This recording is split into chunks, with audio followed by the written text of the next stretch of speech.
Presiden Turki Recep Tayyip Erdogan melakukan kunjungan ke Indonesia pada 11 hingga 12 Februari 2025.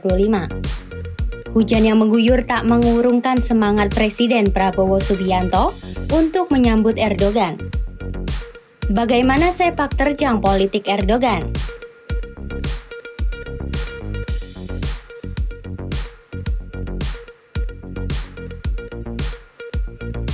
Erdogan lahir pada Februari tahun 1954 di wilayah pesisir Laut Hitam, Turki.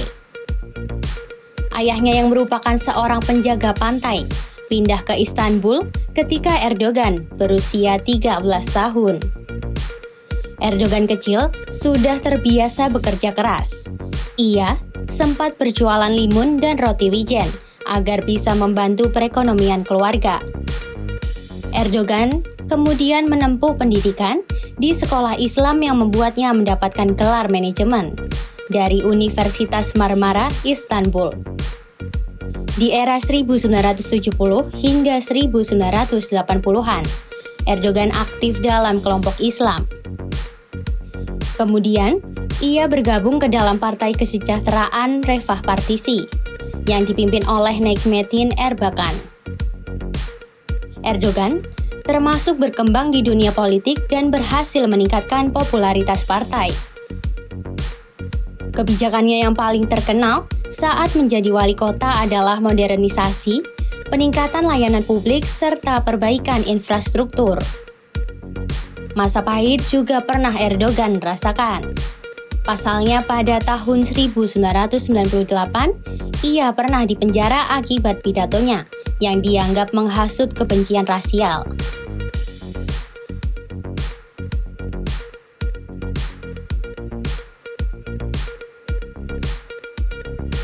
Jalan politik Erdogan berlanjut usai bebas dari penjara. Ia mendirikan Partai Keadilan dan Pembangunan (AKP) pada tahun 2001. Partai yang Erdogan bangun ini mendapat kemenangan besar di pemilu tahun 2002 dan mengantarnya menjadi Perdana Menteri tahun 2003. Selama menjadi Perdana Menteri, Erdogan berhasil memajukan negaranya.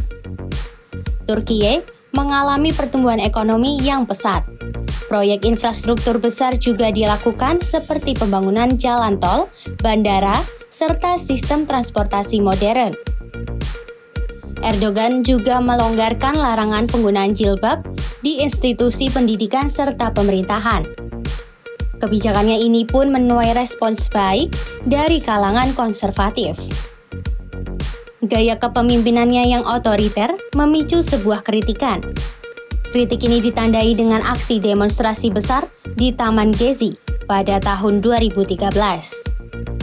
Menanggapi demo ini, Erdogan menyebut para pendemo sebagai kapulcu atau sampah masyarakat.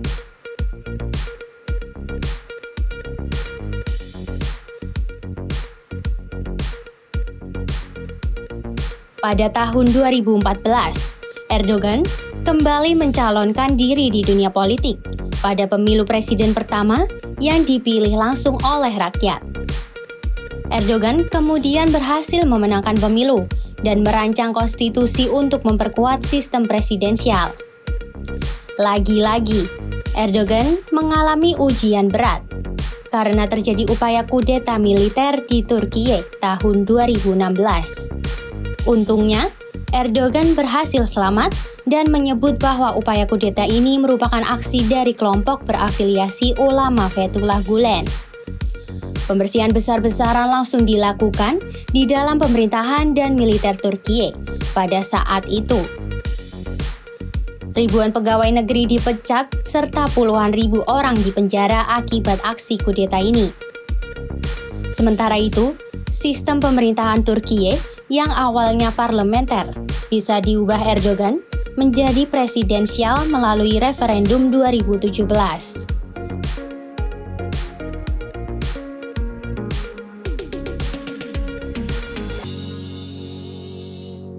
Erdogan yang merupakan pemimpin negara anggota NATO mengambil langkah independen dalam kebijakan luar negeri. Hubungan dekat dengan Rusia ia bangun, bahkan sampai membeli sistem pertahanan anti-rudal dari Moskwa. Sementara itu, Erdogan juga memainkan peran penting dalam perang Rusia-Ukraina yang bertugas sebagai mediator. Peran mediator ini menunjukkan bahwa Turkiye bisa menjadi pemain kunci geopolitik regional. Namun inflasi tinggi serta depresiasi lira memperburuk kondisi ekonomi Turkiye. Kebijakan moneter yang kontroversial malah memicu ketidakstabilan ekonomi.